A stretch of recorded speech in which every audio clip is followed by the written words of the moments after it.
আচ্ছা, এই ব্যাপারটা কি সেটা কি তুমি এখানেই বলবে, না একটু খাতির টাতির করার পরে মুখ খুলবে? স্যার, বলছি আমি সবসময় এই সেটগুলো জেলেদের বিক্রি করে দিতাম বম ফিশিংয়ের জন্যে। মানে ইল্লিগাল ভাবে ব্যবহার করো এটাকে? আর এটার থেকে 6টা সেট আমি ওদেরকে বিক্রি করেছি। যাকে বিক্রি করেছো তাকে চেনো নিশ্চয়ই? স্যার, ও আমার রেগুলার কাস্টমার ছিল না, ও প্রথমবার এসেছিল। আর আমি ওর মুখটাও ভালো করে দেখিনি, কিন্তু স্যার ওর হাতের চামড়াগুলো অদ্ভুত রকমের হয়ে গেছিল। বোধহয় ও অসুস্থ ছিল। বাঁচাও, বাঁচাও, হেল্প, প্লিজ হেল্প। আরে কেউ আছো এখানে? আরে প্লিজ আমাকে বাঁচাও। হ্যালো,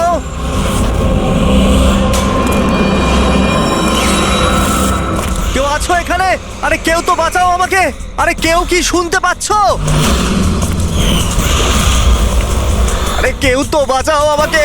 আরে কেউ তো আমার আওয়াজ শুনছো? বাঁচাও।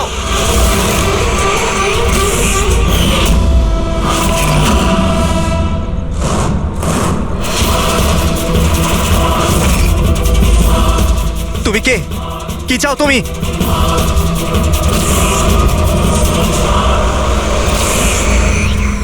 আরে বাঁচাও, বাঁচাও, বাঁচাও আমাকে, বাঁচাও। স্যার, আওয়াজ ওখান থেকে আসছে। বাঁচাও আমাকে। আরে কেউ কি আছো? আরে কেউ আছো এখানে? কেউ আমার কথা শুনতে পাচ্ছো? আরে আমার কথাটা তো শোনো। বাঁচাও।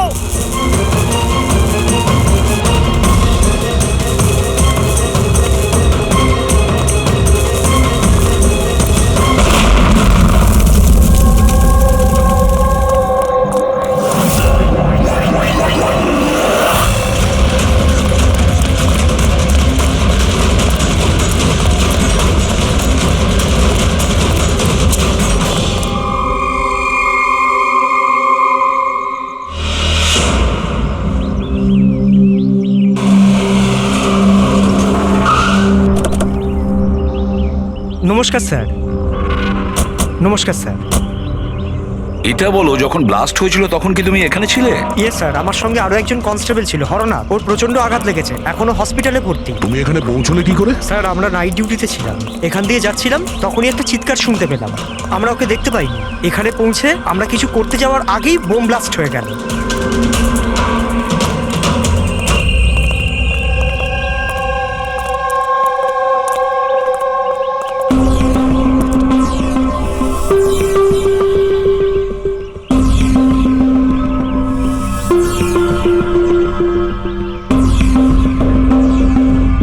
একটা কথা বলো আমায়, যখন তুমি এখানে এসেছিলে তখন তুমি এখান থেকে কাউকে যেতে দেখেছিলে বা পালাতে দেখেছিলে? হ্যাঁ স্যার, আমি ওকে তাড়াও করেছিলাম, কিন্তু ও পালিয়ে গেল। ও আমার আগেই ছিল, কিন্তু জানি না কেমন করে অদৃশ্য হয়ে গেল। আর এখানে হরনাথের অবস্থা ভালো ছিল না, তাই আমি ওর কাছে ফিরে এলাম। ঠিক করেছো তুমি, গুড ওয়ার্ক। পঙ্কজ, একটু ওদিকটা চেক করো, দেখো বোমের কোনো অবশিষ্ট অংশ পাও কিনা। আর যদি কিছু পাও তাহলে ওটা এভিডেন্সে পাঠিয়ে দাও।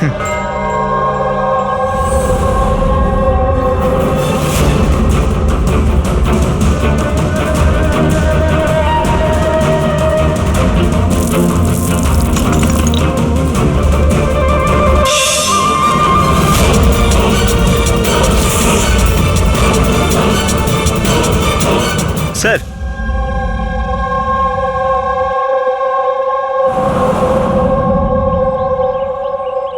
ডাইনামাইট স্টিক, আর স্যার এতে ব্যাচ নাম্বারও লেখা আছে।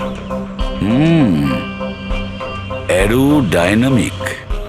স্যার, হ্যাঁ, এটা কিছু একটা চকচক করছে।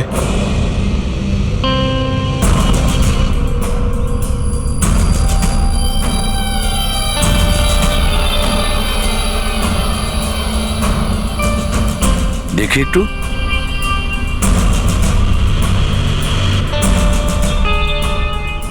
দয়া, এটা তো একটা দাঁত দেখছি, সোনার দাঁত। এক মিনিট, আচ্ছা একটু ম্যাগনিফাইং গ্লাসটা দাও তো।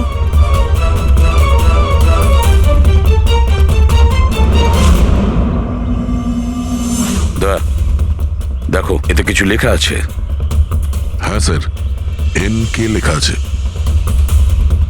NK? আচ্ছা, এটা মরে যাওয়া লোকটার নামের ইনিশিয়াল নয় তো? হতেই পারে দয়া। এটা আবার হয়নি তো এই নামে যে আছে তাকে কিডন্যাপ করা হয়েছে? আর যদি কিডন্যাপ হয়ে থাকে স্যার, তো ওর বাড়ির লোক নিশ্চয়ই কোথাও না কোথাও কিডন্যাপ হওয়ার রিপোর্ট লেখাবে। হ্যাঁ, চেক করতে হবে, দেখতে হবে যে এই নামের কতজন ব্যক্তি নিখোঁজ হয়েছে।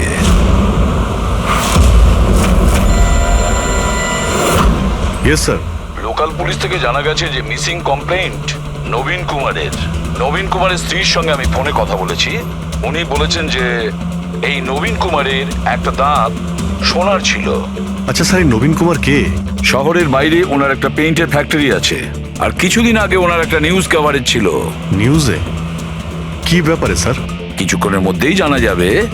আচ্ছা দেখো, এই নবীনের বাড়ির ঠিকানা আমি তোমাকে পাঠিয়েছি, আর তাছাড়া ওনার স্ত্রীকেও এই বিষয়ে আমি জানিয়েছি।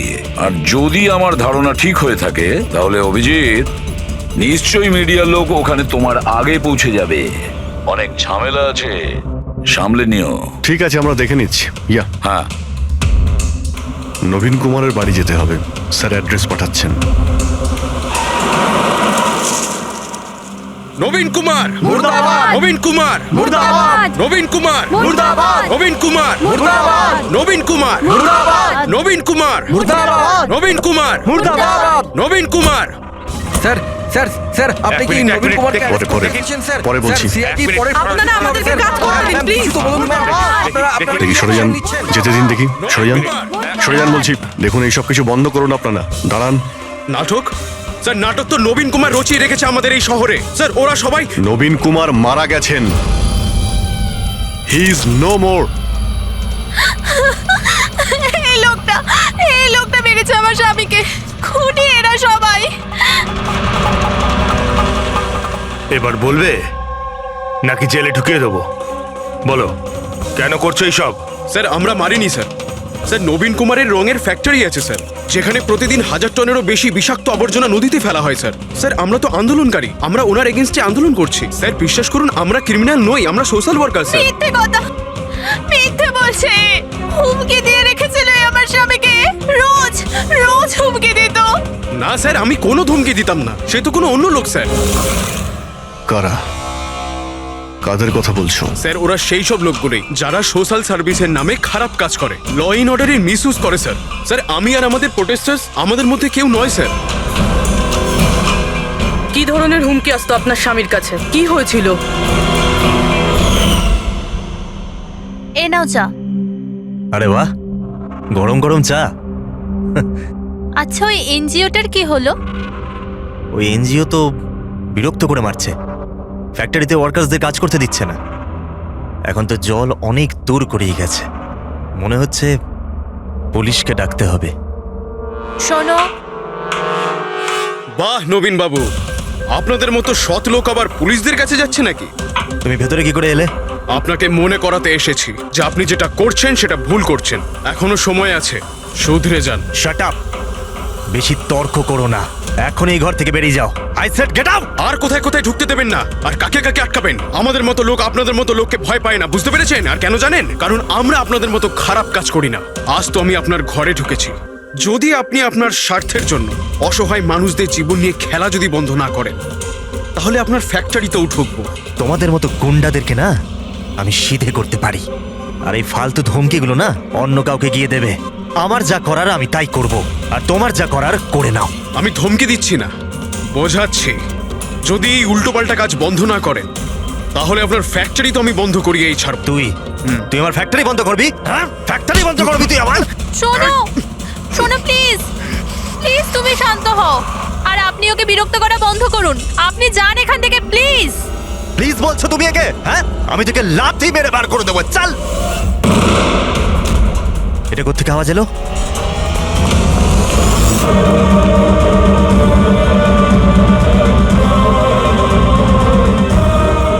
দেওয়ালে লেখা ছিল, শুধরে যাও নয়তো আর বাঁচবে না। আর শেষ পর্যন্ত মেরে ফেললো এরা নবীনকে। এই লোকটা মেরে ফেলেছে আমার স্বামীকে। বিশ্বাস করুন স্যার, আমি সত্যি বলছি, আমি কিচ্ছু করিনি স্যার। যে করেছে তাদের কথা স্যার বলো। নিশ্চয়ই, কেন বলবো না স্যার। স্যার ওনার জন্যই তো আজকে আমরা ফেসেছি স্যার। স্যার আমরা প্রোটেস্টার, আমরা সোশ্যাল এনভায়রনমেন্টের জন্য প্রোটেস্ট করি স্যার। স্যার ওরা অনেকটা নিচে নামতে পারে স্যার। চিনতে পারবে তাদের? নিশ্চয়ই, কেন নয়, কিন্তু আমাদের সেফটির কি স্যার? ওরা অনেক খারাপ লোক স্যার।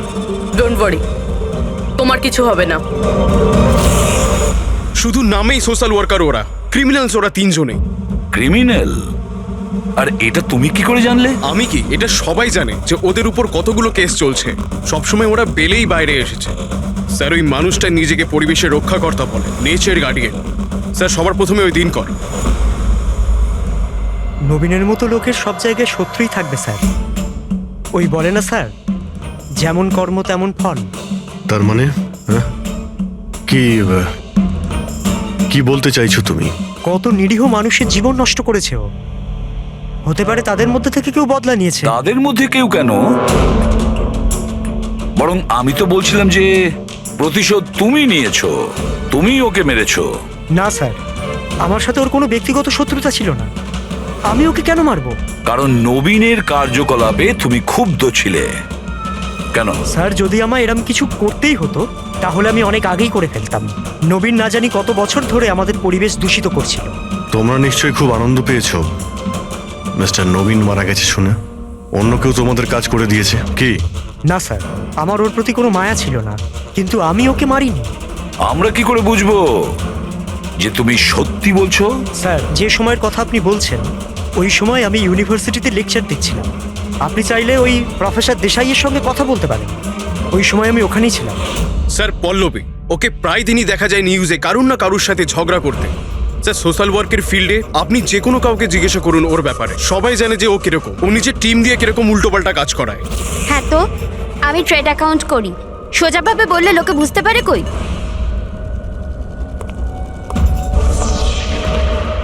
কিন্তু আমি সোজা পয়েন্টে আসছি।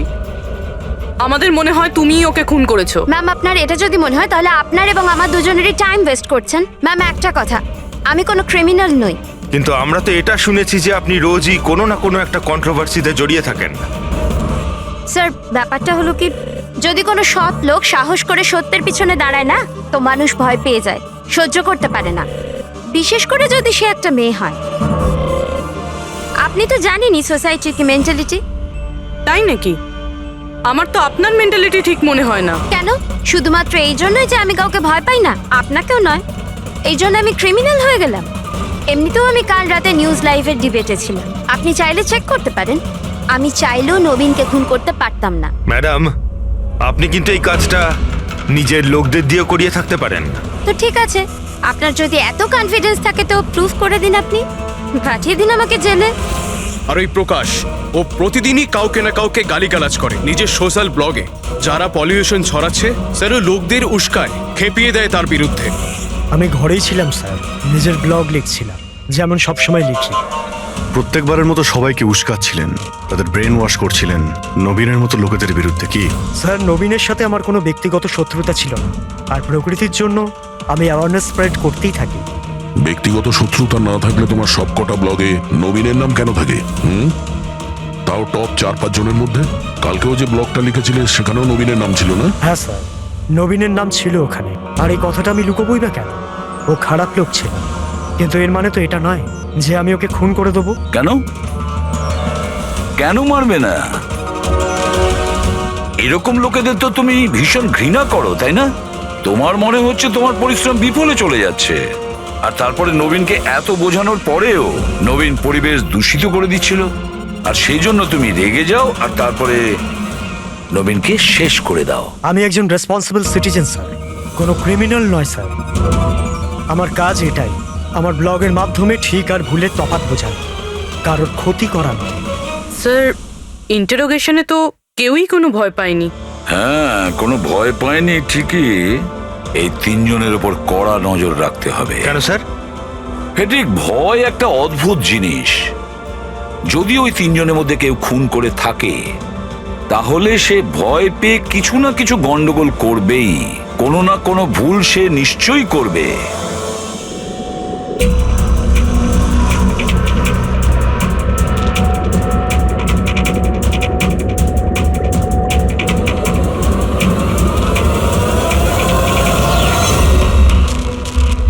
সারিকা দেখো এটার ওপর কোনো ফিঙ্গারপ্রিন্ট আছে কিনা চেক করো।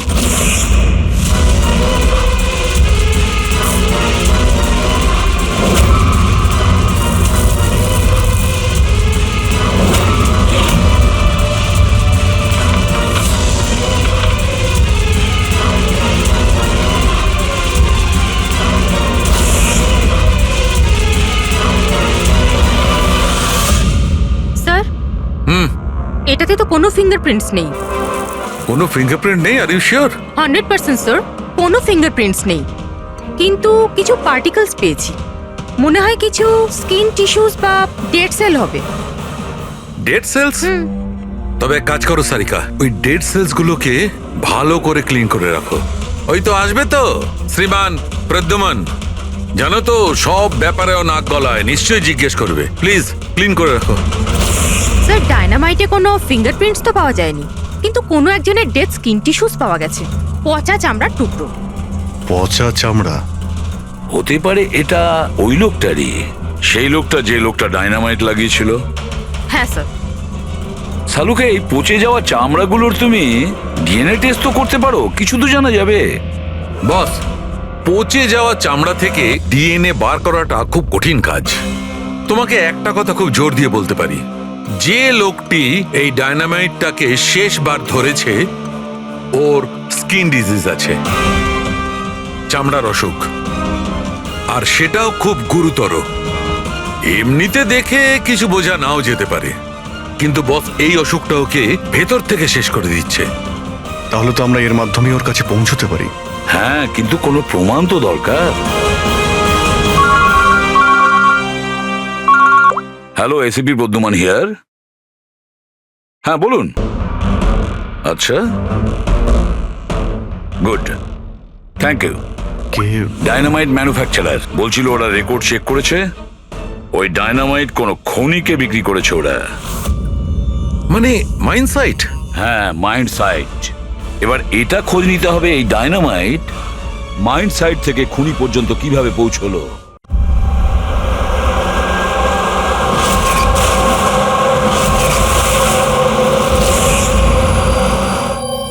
একটা ডাইনামাইট ওইদিকে লাগাও, ঠিক আছে? আর আরেকটা 50 মিটার দূরে ওইখানে লাগাও। হ্যাঁ স্যার। আর একটা ওইদিকেও লাগাতে পারো। আচ্ছা স্যার। একটা সোজা লাগাও ওইখানে, একদম 50 মিটার দূরে। আর এই 6 সেকেন্ড পরে ব্লাস্টগুলো হবে। ঠিক আছে স্যার। ওকে। আর কোথায় লাগানো যায়? ওইখানে মাঝখানে ফিট করা যাবে কি? এক্সকিউজ মি, আপনার নাম বিনীত? ইয়েস। আপনারা কারা? আপনি এই সাইটের ম্যানেজার? কিন্তু ব্যাপারটা কি বলুন তো? দেখুন বিনীত বাবু, যখন ম্যানুফ্যাকচারিং কোম্পানি থেকে ডায়নামাইট আপনাদের এখানে আসে, মানে এই সাইটে, মাইন্ড সাইটে, সেটার ইনচার্জ তো আপনিই হবেন, তাই না? ইনচার্জ তো আমি, কিন্তু কনসাইনমেন্টের পরে অপারেটর টিমও কিন্তু এটা হ্যান্ডেল করে। আমি এটা একা সামলাই না। আমরা জিজ্ঞেস করেছি আপনাকে যে ডায়নামাইট কে সামলায়। একটু এই ডায়নামাইট স্টিকটাকে দেখুন। আচ্ছা, ব্যাচ নাম্বার দেখে আপনি কি বলতে পারেন এই লটের বাকি ডায়নামাইট স্টিকগুলো কোথায় আছে? স্যার, এটা লাস্ট কনসেলমেন্টের মনে হচ্ছে, এখনো ব্যবহার হয়নি, গুদামে পড়ে আছে। চলো দেখাও। বিনীত, যখন ডায়নামাইটের কনসাইনমেন্ট এখানে আসে সেটাকে চেক তুমি নিশ্চয়ই করো, তুমি তো ইনচার্জ, তাই না? হ্যাঁ হ্যাঁ হ্যাঁ, অফকোর্স স্যার। আচ্ছা, আপনার এই ব্যাচের কনসাইনমেন্ট নিয়ে কোনো গন্ডগোল মনে হচ্ছে? গন্ডগোল? না না, নর্মালি তো ছিল, যেরকম হয় আর কি। কিন্তু আপনি এটা জিজ্ঞেস করছেন কেন? নর্মাল আছে তো, যেমনটা থাকে। প্রতিটা বক্সে 10টা করে লেখা আছে স্যার। এটা খুলে দেখো তো কতগুলো আছে, গোনো।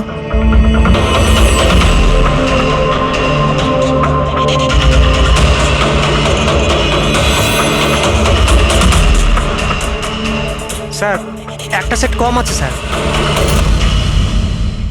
আচ্ছা, এই ব্যাপারটা কি সেটা কি তুমি এখানেই বলবে, না একটু খাতির টাতির করার পরে মুখ খুলবে? স্যার বলছি, আমি সবসময় এই সেটগুলো জেলেদের বিক্রি করে দিতাম বম ফিশিং এর জন্য। মানে ইল্লিগাল ভাবে ব্যবহার করো এটাকে।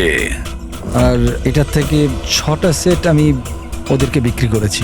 যাকে বিক্রি করেছো তাকে চেনো নিশ্চয়ই। স্যার ও আমার রেগুলার কাস্টমার ছিল না, ও প্রথমবার এসেছিল। আর আমি ওর মুখটাও ভালো করে দেখিনি, কিন্তু স্যার ওর হাতের চামড়াগুলো অদ্ভুত রকমের হয়ে গেছিল। বোধহয় ও অসুস্থ ছিল। এর মধ্যে কাউকে চেনো? না স্যার, আমার মনে হয় না এদের মধ্যে কেউ ছিল। আরও একবার ভালো করে দেখো, হতে পারে ছদ্মবেশে এসছে। না স্যার, এদের মধ্যে কেউ নাই। ঠিক আছে, হয়তো আবার দ্বিতীয়বার দেখা হবে। স্যার আমার মনে হচ্ছে যে আমাদের ওই লোকেদের লিস্ট বানাতে হবে যাদের এই ধরনের রোগ আছে। জানি ব্যাপারটা খুব মুশকিলের, কিন্তু ট্রাই তো করা যেতে পারে। না না, ট্রাই তো করতেই হবে দয়া। প্রত্যেকটা বড় বড় হসপিটাল আর ছোটখাটো নার্সিং হোম এবং ক্লিনিকগুলোতে গিয়েও খোঁজ নাও এরকম রোগের পেশেন্টের ব্যাপারে। হতে পারে আমাদের ভাগ্য যদি ভালো থাকে কিছু প্রমাণ আমরা পেয়ে যাব। Sir let's go.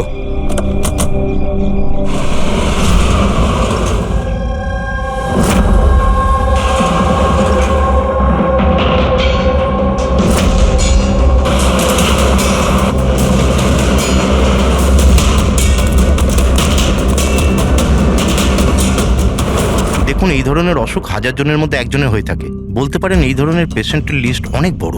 অনেক পেশেন্ট জানতেও পারে কিন্তু এর চিকিৎসা করায় না। এদের খোঁজা তো খুব মুশকিল। জানি, কিন্তু তবুও আমরা চেষ্টা করতে চাই। এই লোকটাকে পাওয়া আমাদের কাছে ভীষণ প্রয়োজন। দেখুন, আমি বুঝতে পারছি, কিন্তু এনভায়রনমেন্টাল ইনফেকশন কন্টিজিয়াস ডিজিজ, যেটা একটা মানুষের থেকে অন্য মানুষের মধ্যে ছড়িয়ে পড়ে, আর এটাকে সামলানো তো। এক মিনিট, কি বললেন আপনি? Environmental infection? হ্যাঁ, মানে আমাদের চারপাশের পরিবেশে হতে পারে এমন ইনফেকশন হাওয়া বা জল থেকে চারিদিকে ছড়িয়ে পড়ে। চলুন আমি আপনাকে একটা পেশেন্ট দেখাবো। ছাড়ো আমাকে! কেন মারতে চাও আমাকে? ছেড়ে দাও আমাকে, যেতে দাও প্লিজ। দেখো, আমাকে যেতে দাও sir, please help me sir, help please, help sir, help.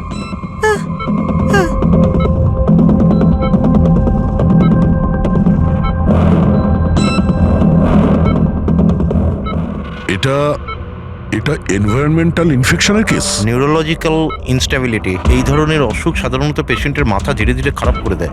ও নিজের ধৈর্য হারিয়ে ফেলতে পারে আর মাথার ব্যালেন্সও নষ্ট হয়ে যায়, যেমনটা নীলজের হয়েছে। আর ফিজিক্যাল কন্ডিশন, মানে আমি বলতে চাইছি এই ধরনের পেশেন্টরা কি খুব জোরে দৌড়তে পারে? হ্যাঁ, নর্মালি চলতে ফিরতে তো পারে, কিন্তু অসুখটা যদি অ্যাডভান্স স্টেজে চলে যায় তাহলে দৌড়ানোর পক্ষে সম্ভব নয়। কিন্তু স্যার, অ্যাডাভিন ইঞ্জেকশন দিলে শরীরে কিছুক্ষণের জন্য শক্তি আসে।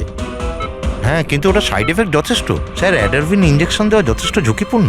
রিস্কি হতে পারে, কিন্তু এই অপরাধের মানসিক অবস্থা যে ধরনের, তাতে হতে পারে যে ওর সাইড এফেক্ট নাও হতে পারে। কিন্তু যদিও নীলজের মতো মেন্টালি আনস্টেবল হয়, তাহলে চিন্তা আপনাদেরকেই করতে হবে।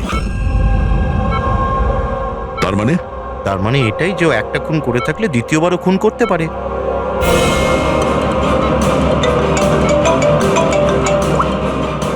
হ্যাঁ স্যার। কি প্রকাশ পঙ্কজকে ফাঁকি দিয়ে পালিয়ে গেছে? নো, ঠিক আছে, আমি দেখছি। হতে পারে এই প্রকাশ ভয় পেয়ে পালিয়ে গেছে, না হলে দ্বিতীয় মার্ডারের পরিকল্পনা করছে।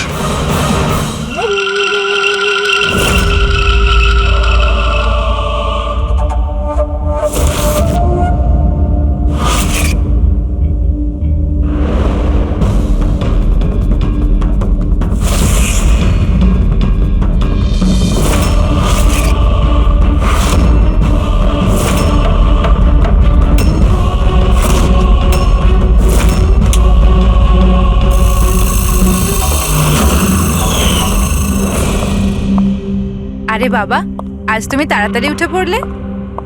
Good morning. এই রইলো তোমার চা, তাড়াতাড়ি খেয়ে নাও, নাহলে ঠান্ডা হয়ে যাবে।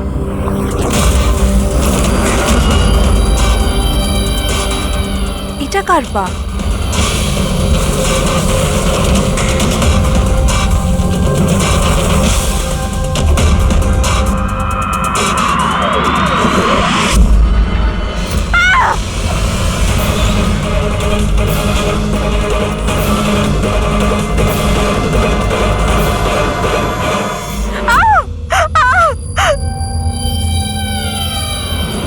স্যার, আরও একটা মার্ডার।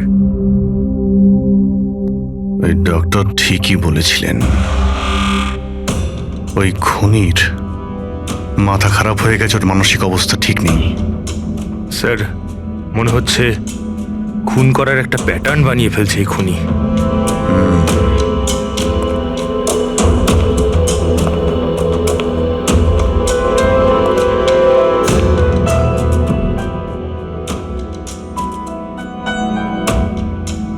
এনার উপরে ব্লেম এটাই যে উনি নেচারকে ক্ষতি করছেন। ইল্লিগাল ডিফরেস্টেশন, জমি হাতানোর জন্য ইল্লিগালি গাছ কেটে ফেলা। ওই খুনি এনার সঙ্গেও তাই করেছে। আর তাও প্রকাশ উধাও হয়ে যাওয়ার ঠিক পরেই। ওয়েপেন কি ব্যবহার করেছে?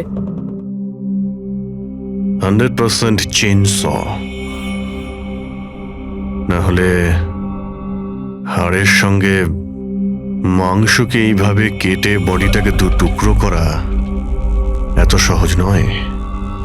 স্যার যদি চেন স ব্যবহার করেই থাকে তাহলে আওয়াজ নিশ্চয়ই হয়েছিল। বাড়িতে কেউ না কেউ তো শুনবে। রাতে কে কে ছিল? আমার হাজবেন্ড তো কাজের জন্য বাইরে থাকে, বাড়িতে শুধু আমি, বাবা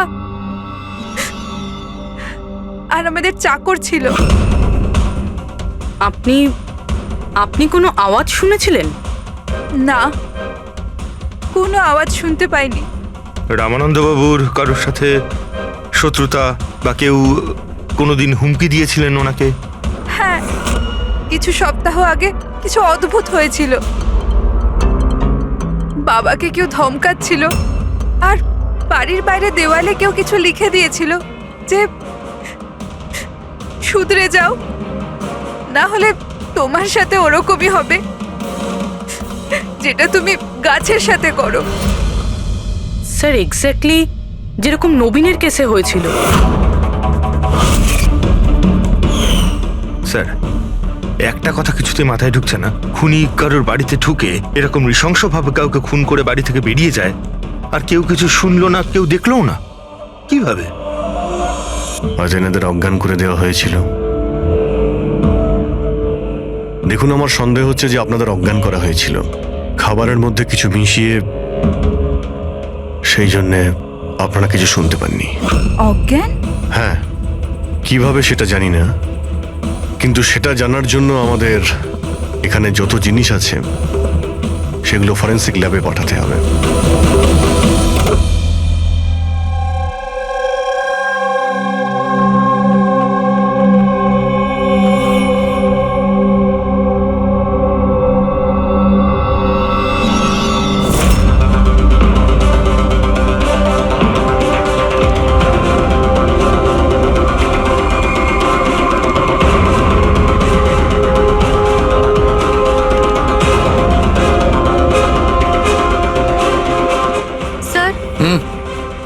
বাড়িতে যত রকম খাবার জিনিস ছিল চেক করে নিয়েছি, আর পানিও।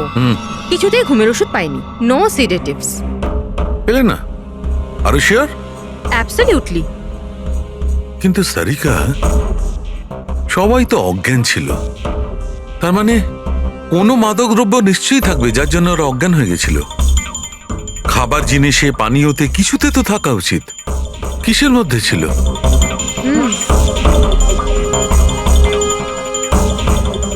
হ্যাঁ, মাদক দ্রব্য ছিল। এই এসিটার মধ্যে। এসিতে? ইয়েস, এই এসিতে মাদক দ্রব্য মেশানো হয়েছিল, আর এর হাওয়াটা ঘরের মধ্যে ঢোকা মাত্র মাদক দ্রব্য ছড়িয়ে পড়ে আর সবাই অজ্ঞান হয়ে যায়। হ্যাঁ, চেক ইট। ইয়েস।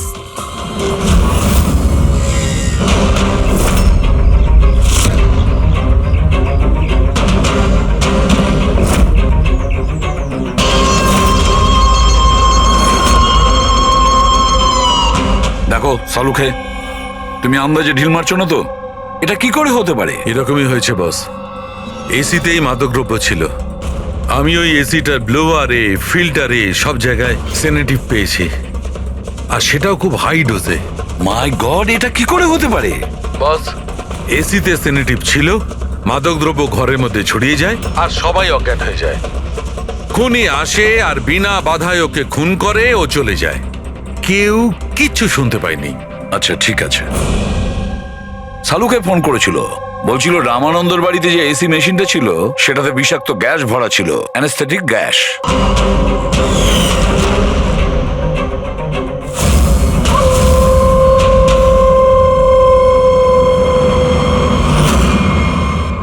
অ্যানেস্থেশিয়া দিয়ে লোকেদের ট্রিটমেন্ট করা হয় শুনেছি।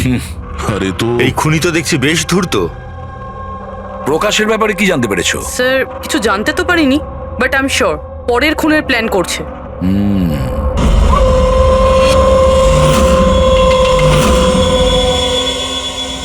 কিন্তু খুনি যদি অসুস্থ হয় তাহলে প্রকাশ তো ভালোই দৌড়িয়েছিল। স্যার এমনটাও তো হতে পারে যে অন্য কাউকে দিয়ে এই খুনটা করিয়েছে।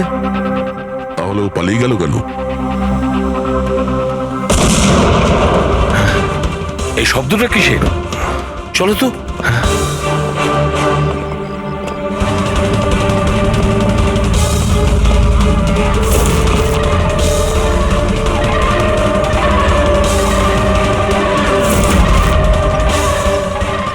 তোমাদের কাজ আমি করছি এসিপি, শহরকে পরিষ্কার, আর আমার এই রাস্তায় যে আসবে তাকেও আমি এই জগৎ থেকে পরিষ্কার করে দেব। এ কে হতে পারে? স্যার মনে হয় খুনি জানতে পেরে গেছে আমরা ওর পিছনে আছি, ওই জন্য পাগল হয়ে গেছে। দাঁড়াও, ধরো ওকে।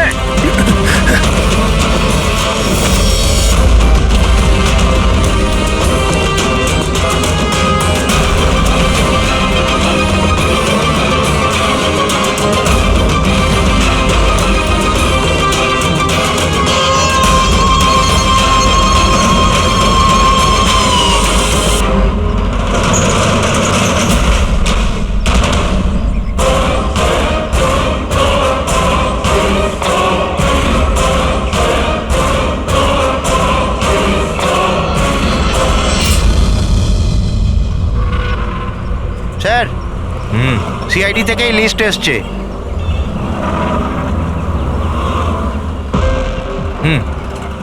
এরা তো ওই লোকগুলি যাদের নয়েজ পলিউশনের ধমকি দেওয়া হয়েছে। সখারাম, ওই ক্লাবের মালিককে মনে আছে? আরে যাকে কদিন আগে ধমকি দেওয়া হয়েছিল। কে স্যার? ও বীর। আচ্ছা সখারাম, ওর বিরুদ্ধে কোনো কমপ্লেন্ট আছে নাকি? হ্যাঁ স্যার, ওটা তো রেসিডেন্সিয়াল এরিয়া না, তো আশপাশের 2-4টে ঘর থেকে কমপ্লেন এসছে যে অনেক রাত্রির পর্যন্ত জোরে মিউজিক চলে, এইসব কমপ্লেন। আওয়াজ মানে নয়েজ পলিউশন। সখারাম তুমি একটা কাজ করো, হ্যাঁ তুমি সিআইডির লোকেদের ফোন করো এখনই, এই সময়।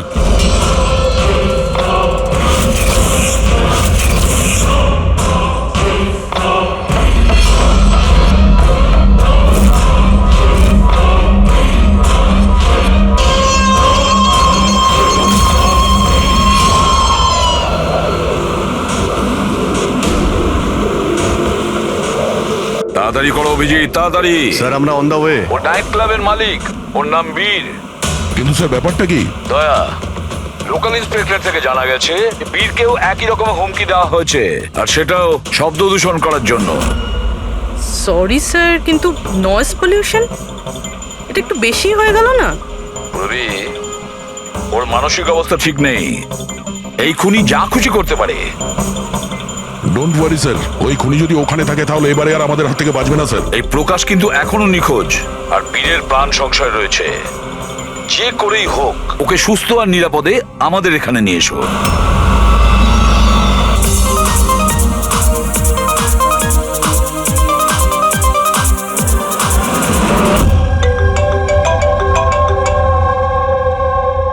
হ্যালো।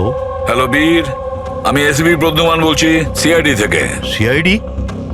কি হয়েছে স্যার? আমার কথা মন দিয়ে শোনো, তোমার প্রাণ সংশয় রয়েছে। কি মানে? মানে আমাকে কে মারতে চায়? দেখো বীর, যদি তুমি ক্লাবে থাকো তাহলে বাইরে কোনো মতেই যেও না। আমাদের অফিসার্স তোমার ওখানে যাচ্ছে তোমার সেফটির জন্য। আরো একটা কথা, ভিড়ের মধ্যেই থাকবে, লোকেদের মধ্যেই থাকবে, বুঝেছো? একা একদম থাকবে না।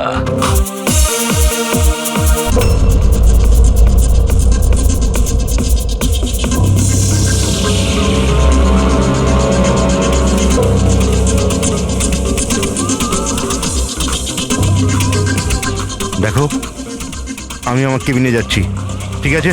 আর কাউকে ভেতরে আসতে দেবে না, বুঝেছো? কাউকেই ভেতরে আসতে দেবে না।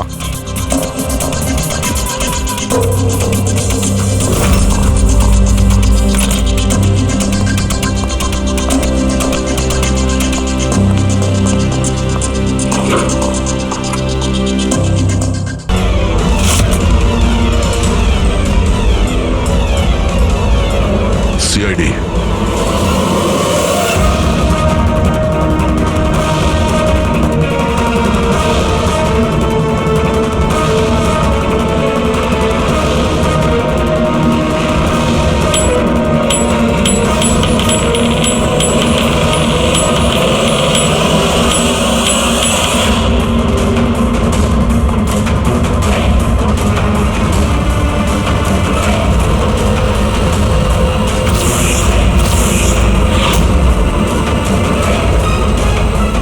এ ভাই শোনো, এদিকে এসো। হ্যাঁ স্যার। বীর কোথায়? স্যার উনি কারোর সাথে দেখা করতে চান না। আমরা সিআইডি থেকে আসছি। কোথায় ও? আসুন স্যার।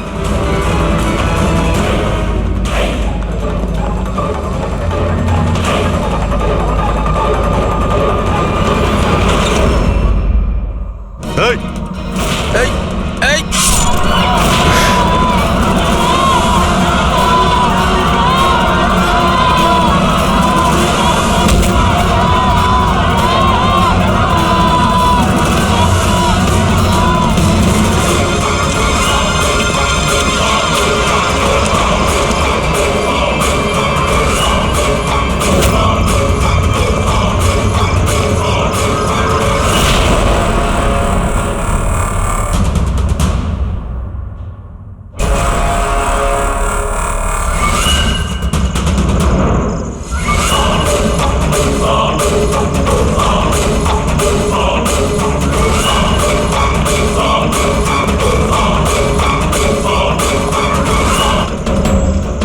আরে গেল কোথায়?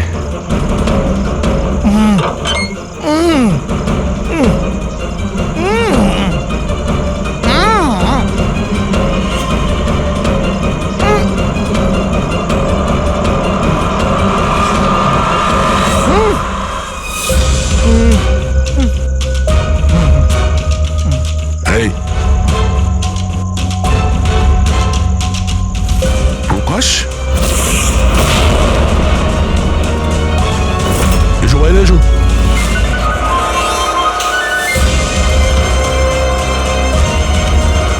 তুমি এখানে কি করছিলে? হ্যাঁ, আমাদের হাত থেকে বাঁচার জন্য কি এইসব করছিলে? না অভিজিৎ, মনে তো হচ্ছে না। এর হাত পা বাঁধা ছিল, মনে হচ্ছে কেউ হাত পা বেঁধে ওকে এখানে ফেলে দিয়েছে। রবি, এসপি স্যারকে ফোন করে বলো যে প্রকাশকে পাওয়া গেছে, আর ওর একটু ফার্স্ট এড করে দাও। স্যার যাও। চলুন। বুঝতে পারছি না প্রত্যেকবারও পালিয়ে যাচ্ছে কি করে। ও কোথায় লুকিয়ে পড়ছে? হয় ও আকাশে উড়ে গেছে, না হলে মাটিতে ঢুকে গেছে।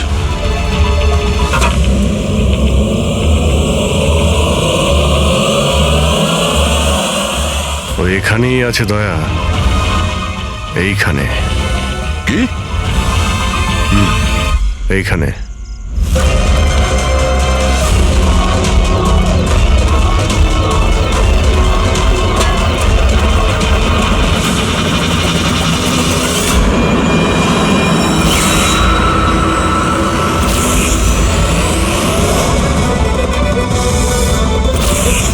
বাইরে আয়। কি খুন করার সময় নিজের হাত তো কাঁপেনি, এখন কেন কাঁপছে? জেলে যাবার ভয়। এই অ্যাড্রিনালিনের অ্যাকশন শেষ হয়ে গেছে। হ্যাঁ? যে ইঞ্জেকশন নিয়ে তুমি পালাচ্ছিলে তার কাজ কিন্তু শেষ হয়ে এসেছে। এবার তুমি মুখ খুলবে নাকি মুখ খোলার জন্য একটা ইঞ্জেকশন দিতে হবে? আমি কোনো মজা পাই না ইঞ্জেকশন নিতে। এটা আমার এক বাধ্যতা, যেটা আমাকে নিতে হয়। একটা সময় ছিল যখন আমি শক্তিশালী এবং মজবুত ছিলাম, কিন্তু আমার একদিন খারাপ সময় এলো আর আমি একটা রোগে আক্রান্ত হলাম। ফ্যাক্টরি আর ওখান থেকে নির্গত বিষাক্ত ধোঁয়া আর আবর্জনা, যে পলিউশন ছিল তাতে কয়েক লাখ লোক ইনফেক্টেড ছিল। জানি না রোজ কত পেশেন্ট আসতো। ওদের সাথে থাকতে থাকতে আমিও অসুস্থ হয়ে পড়েছিলাম। এই রোগটা কবে হয়েছিল আপনার? 6 মাস আগে। আর এই 6 মাসে এই রোগ তোমার শরীরের সঙ্গে সঙ্গে তোমার মাথারও ক্ষতি করতে শুরু করে দিয়েছে। তুমি জানো তুমি কি করেছো? হ্যাঁ, আমি কারোর কোনো ক্ষতি করিনি, ক্ষতি করেছে ওরা। হাওয়া, জল সবেতে বিষ মিশিয়ে দিয়েছিল।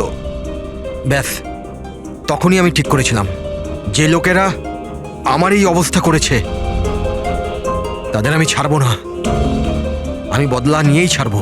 আর সেই কারণে তুমি বিএমসিতে চাকরি নিয়েছিলে, যাতে এই শহরের পুরো ড্রেনেজের নকশাটা তুমি জানতে পারো। তারা সুযোগ নিয়ে তুমি ওখান থেকে পালিয়ে যেতে, আর আমাদের মনে হতো যে কোথায় তুমি হঠাৎ করে অদৃশ্য হয়ে গেলে।